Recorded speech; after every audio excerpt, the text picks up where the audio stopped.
Free fire শুধুমাত্র আমাকে একটা গেম আইডি দেয় নাই, আমাকে দিচ্ছে একটা পরিচিতি। আমিও ফ্রি ফায়ারকে দিচ্ছি একটা পরিচিতি। আমি ফ্রি ফায়ারকে সময় দিয়েছি, ফ্রি ফায়ার সেটার অবশ্যই আমাকে একটা মূল্য দিয়েছে। বাট আমি স্বেচ্ছায় সজ্ঞানে একটা কথা বলতে চাই আপনাদেরকে, যদিও বা এটা বলতে আমার নিজের কাছেই অনেক কষ্ট হচ্ছে। আজকে থেকে এই চ্যানেলে আমি আর কোনো ফ্রি ফায়ারের ভিডিও আপলোড করব না। আজকে থেকে আমি ফ্রি ফায়ারকে বিদায় জানাচ্ছি। আর কোনো ফ্রি ফায়ারের ভিডিও আপাতত আমার থেকে পাবেন না। এটার দুইটা কারণ আছে, আমি দুইটা কারণে এটা করতেছি। নাম্বার ওয়ান, যেটা সবাই জানেন বাট তুলে ধরার মতো কেউ নেই এখন ফ্রি ফায়ার গেমিং কমিউনিটি। যদিও বা আমি এখন বর্তমানে ফ্রি ফায়ারের কোনো ক্রিয়েটর না, আমি অ্যাজ এ ইন্ডিভিজুয়াল গেমার হিসেবে বলতেছি, গেমের ভিতরে প্রচুর পরিমাণে হ্যাকার, যেটা আপনারা শুনতে শুনতে বিরক্ত এবং আমি নিজেও বিরক্ত। আপনারা সাধারণ একটা জিনিস শুধুমাত্র ভাবেন, ভাই এই গেমটা আসছে 1 বছর 2 বছর না, বা 3 বছর 4 বছরও না, 8-9 বছরের বেশি হয়ে গেছে এই গেমটা চলে আসছে। এখনো পর্যন্ত এই হ্যাকারদের উপরে কোনো স্টেপই নিতে পারলো না। আমি যদি একই সাথে কম্পিট করি পাবজি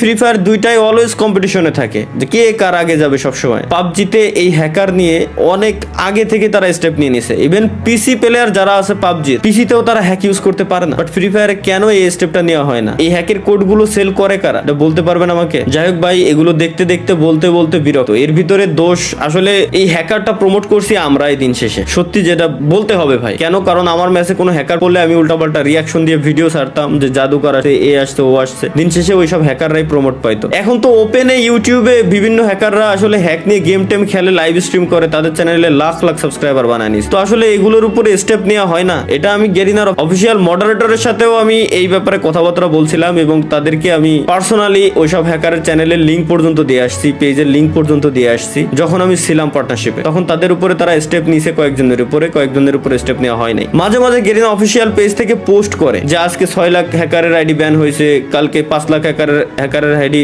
ব্যান হয়েছে। বাট কই ভাই, এখনো পর্যন্ত পার্মানেন্ট কোনো সলিউশন তো দেখলাম না। আইডি ব্যান তো পার্মানেন্ট ডিরেক্ট কোনো সলিউশন না। গেম খেলা অবস্থায়, গেমে থাকা অবস্থায় আপনি ডিরেক্ট ব্যানের কোনো স্টেপ কেন নেন না? আপনারা কেন করতে পারেন না? এত বছর হয়ে গেল এই গেমটারে কি কাস্টমাইজ করতে পারেন না? গেমে কি শুধুমাত্র নতুন নতুন স্কিন, গান স্কিন, এটাই কি? এভাবে কি গেম চলবে? কোনোদিনও চলবে না। তো যাই হোক, পয়েন্ট নাম্বার 2 যেটা হচ্ছে মোস্ট ইম্পর্টেন্ট, সেটা হচ্ছে আমি আমার নেক্সট জেনারেশনের কথা চিন্তা করি। অলরেডি জেনজির পর আরো একটা জেনারেশন চলে আসছে অলরেডি। আপনি মানেন আর না মানেন, জানেন আর না জানেন, অলরেডি নতুন আরো একটা জেনারেশন আছে, যে জেনারেশন বর্তমানে ফ্রি ফায়ার প্রচুর পরিমাণে খেলতেছে। খেলুক, এতে আমার কোনো দুঃখ নাই, কোনো কষ্ট নাই। বাট একটা জিনিস আপনারা শুধু একটু ভাবেন, পয়েন্টগুলো জাস্ট নোটিস করেন।